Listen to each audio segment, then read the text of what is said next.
We're here today for FOIA Fest. It's the Chicago Headline Club's annual event devoted to freedom of information, freedom of the press, and just general access to what's going on in the world through your government officials. This is our 6th annual event. It's grown a lot over the years.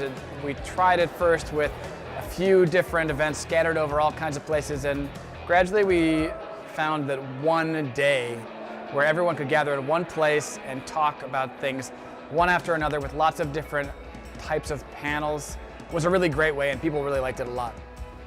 Every year it gets better.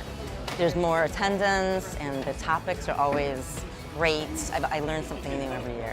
We're a resource for journalists, so learning about what kinds of issues that journalists are facing when they're submitting FOIA requests is really instrumental and helpful for us, so that when we speak to other reporters, we have data for them basically on how to handle these things. What was your first public record that you sent? What were you asking for? Who did you send it to? We're very lucky this year to have Kimbrielle Kelly as our keynote speaker to talk folks through the beginning, the intermediate, and the advanced steps of FOIA. She was the editor and publisher of the Chicago Reporter, a really great investigative journalism publication here in Chicago. And now she's off at the Washington Post, going off doing good, and she was part of a team that won a Pulitzer Prize. So in the intermediate phase of your public records requesting, what is it that you can take to the next level of your FOIA aim?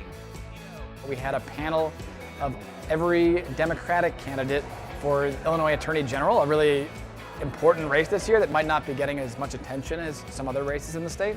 I'll talk about their bona fides and how much they love FOIA and how much they intend to do to advance the freedom of information if they become Attorney General. I have filed legislation recently that tries to put more teeth into FOIA.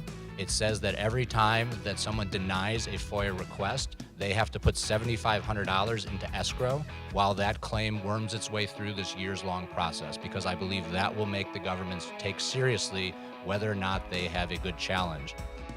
It's obviously something that we think students could really benefit from, journalism students who are just learning their way through the industry and just figuring out what is FOIA, what is the Freedom of Information Act, why do I want to use this?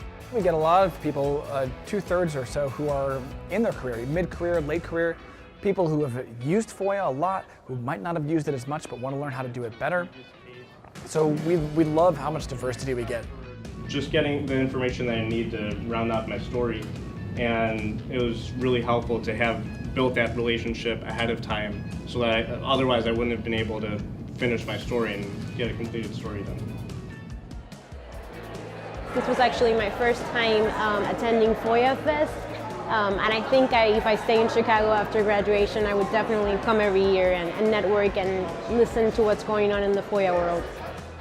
So we started FOIAing the two agencies, which is the state EPA and the State Emergency Management Agency, to see these reports. I'm a FOIA officer for the state of Illinois for DC Fest, and they wanted me to explain the other side of FOIA.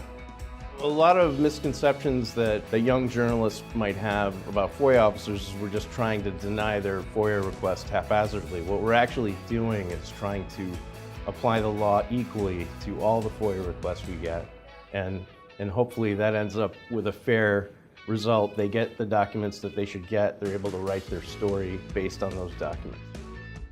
This event has been absolutely amazing. This sort of thing doesn't exist in Chicago as far as I've seen so far. To sort of see this level of culmination of just people who are so interested in public records and making as much information available as possible in an accessible way, I find it absolutely amazing. It's nothing I've ever seen before. I think it's really great, really informative, some great speakers, and I just think that, for me at least, I can't think of a lot of times where a group of journalists will all get an opportunity to come together, so that's been really great. I'll be back next year.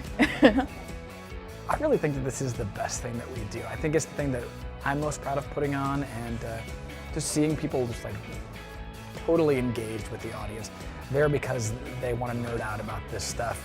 I think it's really cool.